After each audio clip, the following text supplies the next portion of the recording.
എത്രാമത്തെ വയസ്സിലാമേ 1ാം ക്ലാസ്സിൽ ചേർത്ത്? അതറിയത്തില്ല, എത്ര വയസ്സുണ്ടെന്ന് അറിയത്തില്ല. പിന്നെ ഞാന് പള്ളിക്കുടത്തിൽ പോകാനുള്ള അതിയായ ആഗ്രഹം കൊണ്ട് ഞാൻ എൻ്റെ കൂട്ടുകാർ പിള്ളേരെല്ലാം കൂടെ ഇരുന്നുകൊണ്ട് എഴുതുകയും പഠിക്കുകയും അവർ വലിയ ജന്മേളാ. അവരന്നേരം ഇരുന്ന് കാണുന്ന അവരുടെ പുറകിൽ പോയിരിക്കും. ഞാൻ കാണാൻ എഴുതാൻ പുറകില് പോയിരുന്നിട്ട് എനിക്ക് ബുക്കും പെൻസിലും ഇല്ലാത്തതുകൊണ്ട് ഞാൻ മണ്ണിനകത്ത് ഇങ്ങനെ നോക്കി നോക്കി എഴുതും. എഴുതി ഇങ്ങനെ പഠിച്ചു വന്നപ്പോ ഇപ്പം പിള്ളേരൊക്കെ എന്റെ പ്രായത്തിലുള്ളവരും അല്ലാത്തവരും ഒക്കെ ഉണ്ട്. അത് പിന്നെ പറയാം, കാരണം എല്ലാരും ഉണ്ട്. അവരെല്ലാരും നിനക്ക് സ്കൂളിൽ പോകണമെന്ന് കൊതിയുണ്ടല്ലേ? ഞാൻ പറഞ്ഞു വലിയ ആഗ്രഹമുണ്ട്, കൊണ്ടുവിടാനും ആരുമില്ല, ചേർക്കാനും ആരുമില്ല. അമ്മ ഇപ്പൊ എന്നെ എടുക്കാനാ, അമ്മൂമ്മയൊക്കെ അല്ലേ ഉള്ളേ, അപ്പനും കൊണ്ടുപോകത്തൊന്നുമില്ല എന്ന് പറഞ്ഞു. അങ്ങനെ പറഞ്ഞോണ്ടിരുന്നപ്പോ എന്നോട് കൂട്ടുകാരാരാ ഭയങ്കര ആഗ്രഹം സ്കൂളിൽ പോകാനല്ലേ? വലിയ ആഗ്രഹമായിരുന്നു. ഞാൻ അക്ഷരങ്ങളൊക്കെ മണ്ണിൽ എഴുതി പഠിച്ച, മറ്റുള്ളവർ എഴുതുന്ന കണ്ട് അങ്ങനെ എഴുതി പഠിച്ച ഞാൻ ഇത്രയും ക്ലാസ് പഠിച്ചു. നല്ല മാർക്കോടുകൂടിയാണ് ജയിച്ചതും. ആഗ്രഹമുള്ള പിള്ളേരെ ഒന്നും പഠിപ്പിക്കാൻ നിവർത്തിയില്ല. ഇല്ല, അത് അങ്ങനെ ഇറങ്ങിയപ്പോഴത്തേക്ക് തന്നെ നമ്മുടെ ഇത് ഇടയ്ക്ക് വളരെ മാക്കി താമസിക്കുമ്പോഴാ. അപ്പൊ കുഞ്ഞുമണിയുടെ വലിയപ്പച്ചിയും കൊച്ചപ്പച്ചിയും അമ്മൂമ്മമാരും എല്ലാരും ഞങ്ങളെല്ലാരും വാരത്തിൽ താമസിക്കും. വലിയ ചാണകം വഴി ഒരു വലിയ കെട്ടിടമാണ്. അപ്പൊ അവിടെ ഞങ്ങള് താമസിക്കുന്നേ, സ്വന്തം വീടില്ല. അങ്ങനെ ഇരിക്കുമ്പോഴത്തേക്കിന് എന്നോട് പറഞ്ഞു, ഞങ്ങള് പള്ളിക്കുടത്തിൽ പോകുമ്പോ നീ ഞങ്ങളുടെ പുറകെ ഓടിപ്പോരെ. അപ്പൊ ആ തോട്ടം കയറി പൊന്നുമണിയുടെ അമ്മയൊന്നും അറിയാതോ? അവര് വീട്ടിലെ അമ്മയൊന്നും അറിയാതെ ഞങ്ങള് പഠിച്ചിട്ട് സ്കൂളിൽ പുസ്തകമൊക്കെ ആയിട്ട് പോകുമ്പോഴത്തേക്കിന് ഞങ്ങളുടെ പുറകെ നീ അങ്ങ് പോയെന്ന് പറഞ്ഞു. നല്ല കൂട്ടുകാരികളാണ്. ആ മാക്കിലെ അമ്മക്കുട്ടിയും അനിയൻ പോലീസുകാരൻ്റെ പെങ്ങളെ തങ്കമ്മയൊക്കെ. അപ്പൊ ഇങ്ങനെ പറഞ്ഞിരിക്കുമ്പോ അമ്മയൊക്കെ അടുക്കളയില്ല. അപ്പൊ അവർക്കും എല്ലാം ചെറുമിച്ചും കൊടുക്കണം അമ്മ. അവർ 5-10 പേരുണ്ടല്ലോ. ഞാനിത് അക്കാളും അണ്ണനും ഒക്കെ ഉണ്ട്. ഞാനപ്പോ ഇങ്ങനെ ഇതപ്പോ ഇത് കേട്ടോ, അപ്പൊ ഉടുത്തിരുന്ന തുണിയൊക്കെ ഇവിടെയൊക്കെ കീറിയ ഒരു വെറ്റിക്കോട്ടായിട്ടിരുന്നേ. അവിടെ കളിച്ച് നടന്നല്ലേ, പല്ലും തേക്കാതൊക്കെ ഇങ്ങനെ നടന്നു. അപ്പൊ ഓടി ഇവര് സ്കൂളിൽ പുറകുവശത്തൂടെ കയറി പൊന്നുമണി ഗംഗേഷിന്റെ ടീച്ചറിന്റെ വീടുണ്ടല്ലോ, ആ പറമ്പിൽ കൂടെ കയറി പുറകിൽ കൂടെ ചെന്ന് തോട്ടം വഴി ഞങ്ങള് അങ്ങ് ഇറങ്ങും. റോഡിൽ ഇറങ്ങിയിട്ട് നടന്ന് അങ്ങ് സ്കൂളിൽ പോയി. അപ്പൊ പട്ടിയൊക്കെ ഇല്ലേ വഴിയിലൊക്കെ? ഞാൻ തന്നെ അല്ല, 5-8 പിള്ളേരില്ലേ. അപ്പൊ അങ്ങ് പോയി. വഴി നിറച്ചും പട്ടിയാ. കഥകളൊക്കെ പറഞ്ഞു ഞങ്ങൾ പോയി. അമ്മുക്ക് ഏത് ക്ലാസ്സിലത് എനിക്കറിയത്തില്ല. അതിന്റെ കൂട്ടത്തിൽ ഞാനും കയറി അങ്ങ് ഇരുന്നു. അപ്പൊ ബാക്കിയുള്ള എല്ലാരും ഞങ്ങളെല്ലാരും അവിടെ ഇരുന്ന് കൂട്ടി ഞാനും കയറിയിരുന്നു. ഞാനും കയറി അവിടെ അങ്ങ് ഇരുന്ന് അമ്മയൊന്നും അറിയുന്നില്ല ഞാൻ അവിടെ ഉണ്ടെന്ന് വെച്ചിരിക്കുക. അങ്ങനെ നോക്കി നടന്ന് കഴിക്കാറായപ്പോ അമ്മ ചോദിച്ചു, അയ്യോ പെണ്ണിനെ കാണുന്നില്ലേ, പോയി കാണുന്നില്ലല്ലേ, കണ്ടില്ലല്ലോ എന്ന് പറഞ്ഞോണ്ട് അമ്മ തന്നെത്താൻ ഇരിക്കാനും തുടങ്ങി.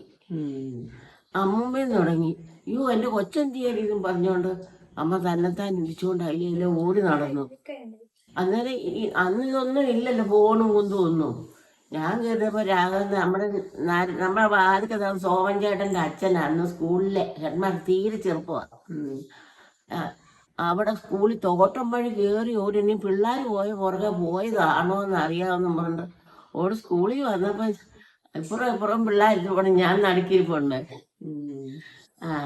അന്നേരം അയ്യോ എന്റെ കുഞ്ഞെ നീ മിണ്ടാതെ ഓടി പോകുന്നല്ലോ. അന്നേരം സാറി ചോദിച്ചു, അതിനെ അവിടെ പള്ളിക്കുടത്തിൽ വിട്ടില്ല ഇതുവരെ? പള്ളിക്കുടത്തിൽ വിട്ടില്ല സാറേ, ഇതുവരെ വിടാനൊന്നും പറ്റിയില്ല. ഇളയത്തങ്ങളും എല്ലാരും ഉണ്ട്, അപ്പൊ വലിയ ബുദ്ധിമുട്ടാ ജീവിക്കുന്ന കാര്യം.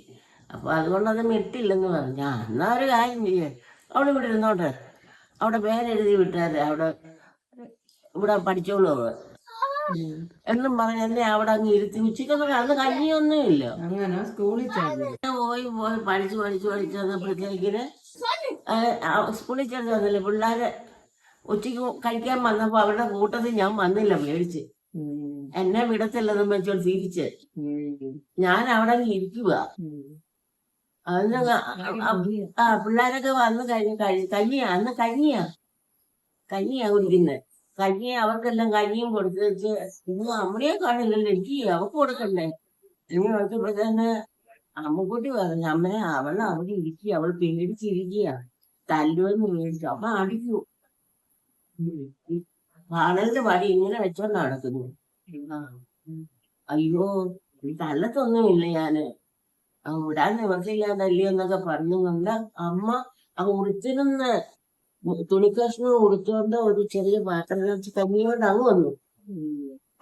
കൊച്ചുങ്ങളുടെ കൂട്ടത്തിൽ വന്ന് ഇവിടെ അവിടെ ചേർത്തൊന്നും പറഞ്ഞ അവിടെ ചേർത്ത് അങ്ങനെ 1-ാം ക്ലാസ് ചേർത്ത് ആ ഇരിപ്പ്. അപ്പൊ എത്രയും പറയാനാണെങ്കിൽ ബാക്കിയിലെ തങ്കപ്പ ചേച്ചിയുണ്ട്, പിന്നെ അമ്മക്കുട്ടിയുണ്ട്, സുമതിയുണ്ട്, ചാന്തയുണ്ട്, ചാന്തയുണ്ട്, ചക്കാക്കലെ കുഞ്ഞമ്മയുണ്ട്, കുഞ്ഞുമോനുണ്ട്, ഈ മണിക്കൊച്ചുണ്ട്, അനിയൻ പോലീസുകാരനുണ്ട്. ഇതെല്ലാം മേളിലും താഴെയാ.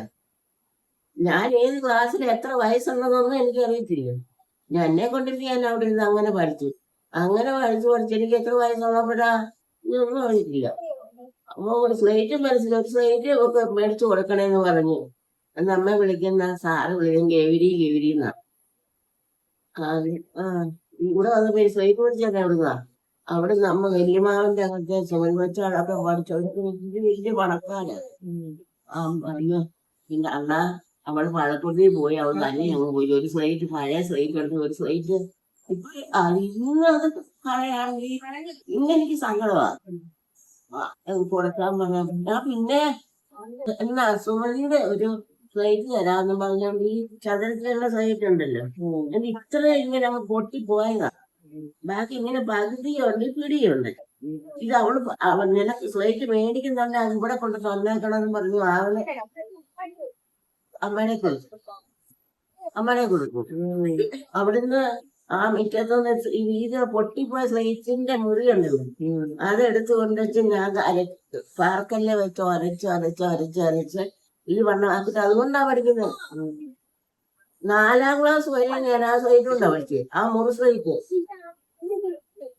എന്നിട്ട് ഞാനിങ്ങനെ എഴുതിക്കൊണ്ടിരിക്കുമ്പോഴില്ല, ഇവർക്ക് അത്രയും അറിയത്തില്ല ഇവർക്കൊന്നും. ഞാനിങ്ങനെ എഴുതി വെച്ച് ഇങ്ങനെ അവർക്ക് കൊടുക്കും. അവർക്ക് സൈഡിലൂടെ ഞാൻ എനിക്ക് നല്ലോണം അറിയാം. അല്ല കോപ്പി അവർക്ക് അറിയത്തില്ല, എന്റെ അടുക്കി ഇരിക്കുന്നവർക്ക്. അപ്പൊ ഞാൻ എഴുതി ഇവർക്ക് കൊടുക്കും. അപ്പൊ നോക്കുന്നുണ്ടല്ലോ എല്ലാം ശരിയാ, സാറിന് അറിയാവുന്നതല്ലേ.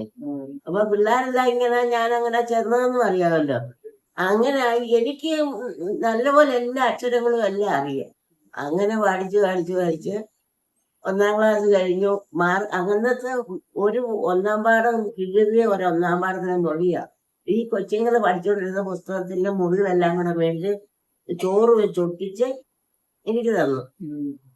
അപ്പൊ ഞാൻ അതുകൊണ്ടാ ബുക്കൊന്നും വേണ്ടല്ലോ, സൈഡിൽ എഴുതി പരീക്ഷ എഴുതി. അപ്പൊ പരീക്ഷ എഴുതുന്നത് നമുക്ക് പേപ്പറിലൊന്നും അല്ല, ഈ വശത്ത് ചോദ്യം എഴുതി കാണിക്കുമ്പോൾ നമ്മൾ ഇത് എഴുതിയിട്ട് ഉത്തരം എഴുതി കൊണ്ട് ഇങ്ങനെ കൊടുത്താൽ മതി.